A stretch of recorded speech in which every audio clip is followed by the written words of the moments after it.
చివరి నగరం కాశీ. పైన నీళ్లుంటాయంట. భూమిని మొత్తం పీల్చేస్తే అన్నీ అక్కడే ఉంటాయి.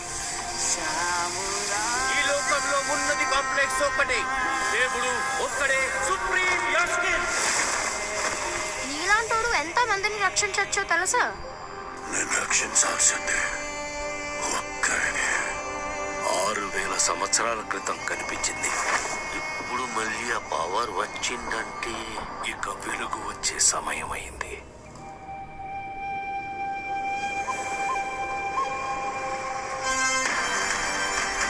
ప్రాణంలో ఇంకో ప్రాణం. నువ్విప్పుడు కనపోయేది మామూలు ప్రాణం కాదమ్మా. సృష్టిని నేను కాపాడుతా.